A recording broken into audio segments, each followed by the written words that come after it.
Hi flute players, this is a practice guide to the flute part of the band piece Fantasy Variations by Grantham.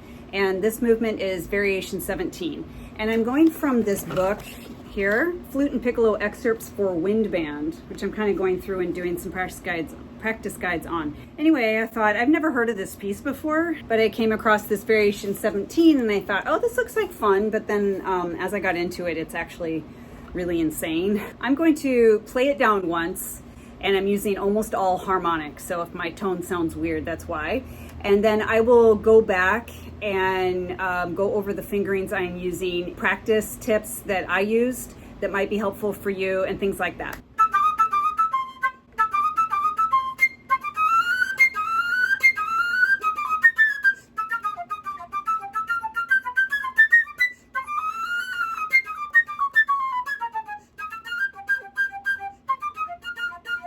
And that's not even full speed. I'm probably going about 74 and it's supposed to go at about 88. But anyway, this is what I'm doing. The first thing is I'm doing almost all harmonics. Starting at the beginning, A for E, and then G, G sharp A, G, G sharp A, and then regular C, C. A da da da da da da da bum for that. So it'll sound like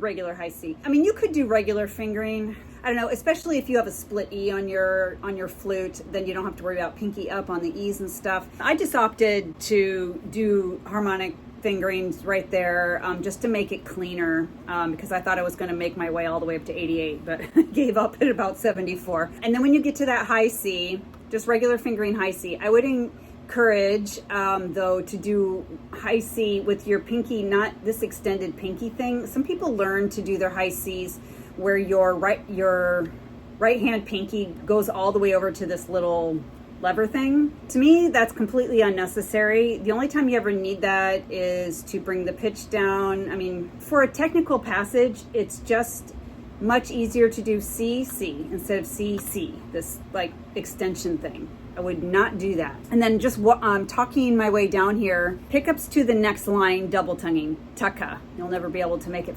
fast enough. So in other words, start practicing these details when you're starting slow. I wasted a lot of time doing regular fingerings and single tonguing until I realized how fast it was gonna need to go. So double tonguing, taka, and then this all just regular fingering, da da da da da da. Again, high C just like this and not this thing. Yeah, it's just going up like that. The accent, I believe, will just come out naturally because we're trying to make sure the C comes out. The next measure in from that second line, ya da da da da, all regular fingering, da da. But when you get to the high B flat, I found it's easier to just do like a regular B flat, but just no trill key because you're coming from the E flat. There's just no time for that. So you're going D, E flat, B flat, D, E flat, B flat, like that. You have to practice it if you're not used to that. It saves time. And then, or you could do, if you wanted to do the real fingering B flat, with the trill key, if you really want to do that, the other option is to the E flat right before it to play a middle A flat harmonic. Probably then G, A flat, and then you could do a real B flat. If you're going on, it's very quick breath. It's very easy to be late. So the quickest of breaths, and then here I start a series of harmonics, and I have my thumb on the B flat side, and I do A for E, B flat for F, just the thumb B flat fingering, A flat for E flat, and then regular F, A flat for E flat again, and then G, F, G, A, G, A for E, G, E, and then thumb B flat for that high F. B flat, A, B flat, and then a C, middle C fingering for that G, high G. C, and then B, C, and then regular fingering on it the rest of the way.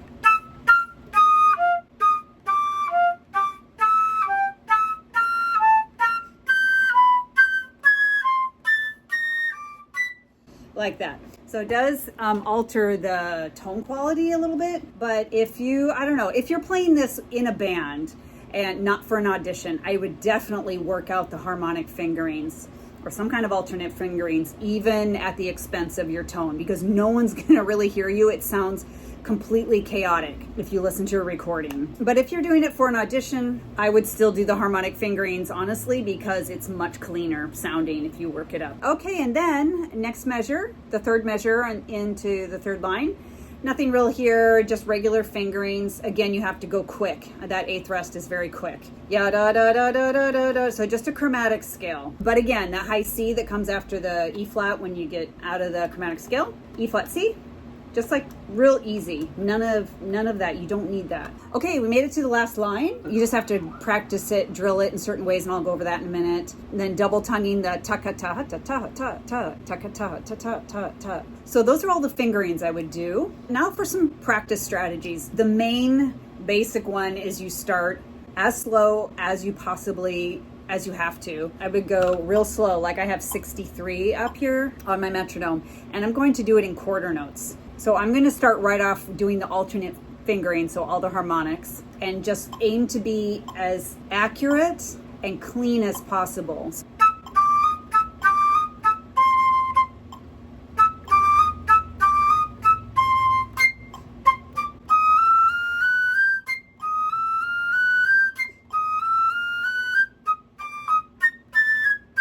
Etc. And then what I would do is I would go from 63 to 64 and run it all the way down like that with all your alternate fingerings.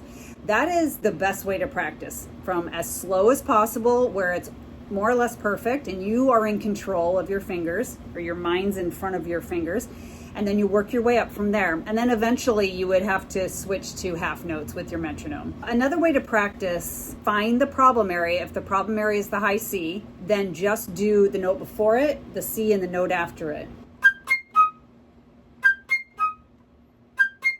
Get that in the fingers. So you have to isolate the problem area and iron it out. Or if one particular note is always an issue, just go to that note and stop. Like if the high B flat in the second measure here is giving you problems, do that measure, stop on B flat.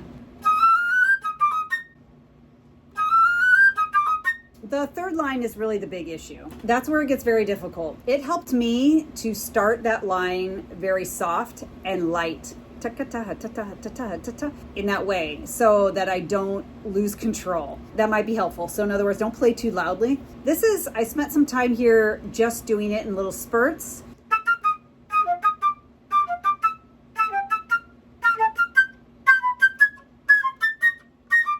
Like that, a bunch. And then maybe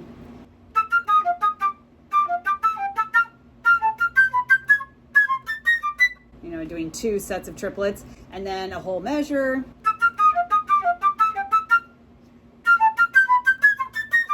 You can invent different ways to do it at all speeds. You can do it slow speed, fast speed. That's a great way to do it. Just in little, in little chunks or little spurts.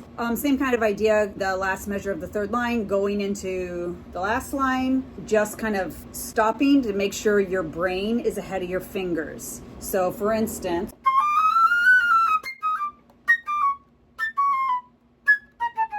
you could kind of like stop wherever, but stopping in regular places just to make sure like I said, your brain is ahead of your fingers. And also kind of dividing in your mind, you have the E flat slur to the D, you have the little slurs going down chromatically, yada, da da da da da da da da, and then you have this boop, boop, boop, also going down chromatically from high C. Well, it's not totally chromatic, but that's going downhill, and then in between that, so your mind starts to see the passage, the measure, in a pattern, which is very helpful. So you're not reading every note. And then the last 2 measures, double tonguing those pickups, ta-ka-ta.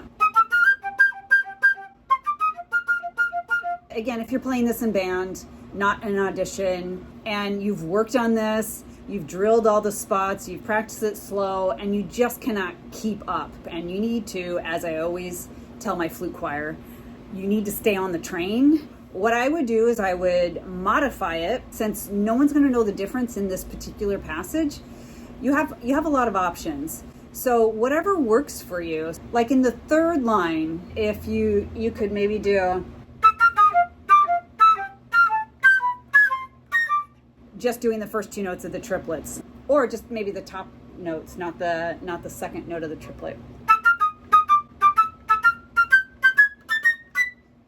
that's kind of fun. I just do that. And then in the next measure, if it starts to all go awry as soon as you try to go for that high C, just take that out and then maybe do the chromatic. So maybe try this. Okay, so those are great strategies. That's called faking it 101.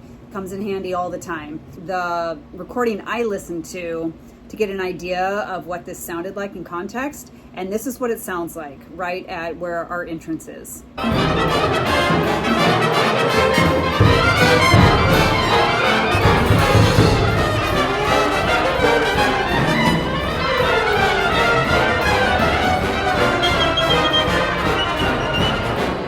Okay, so yeah, that gives you an idea. Good luck with this very difficult flute part in this band piece. If you have any questions, comments, or want me to clarify anything, just put that down in the comments section and I will get back to you. I also have a few other practice guides on band pieces already up, so you might be interested to check those out. And if you have any recommendations of future pieces for band that you would like me to cover to do a practice guide on a flute or piccolo part, I'd be happy to do that as well. Thanks for watching, and I will see you at the next video.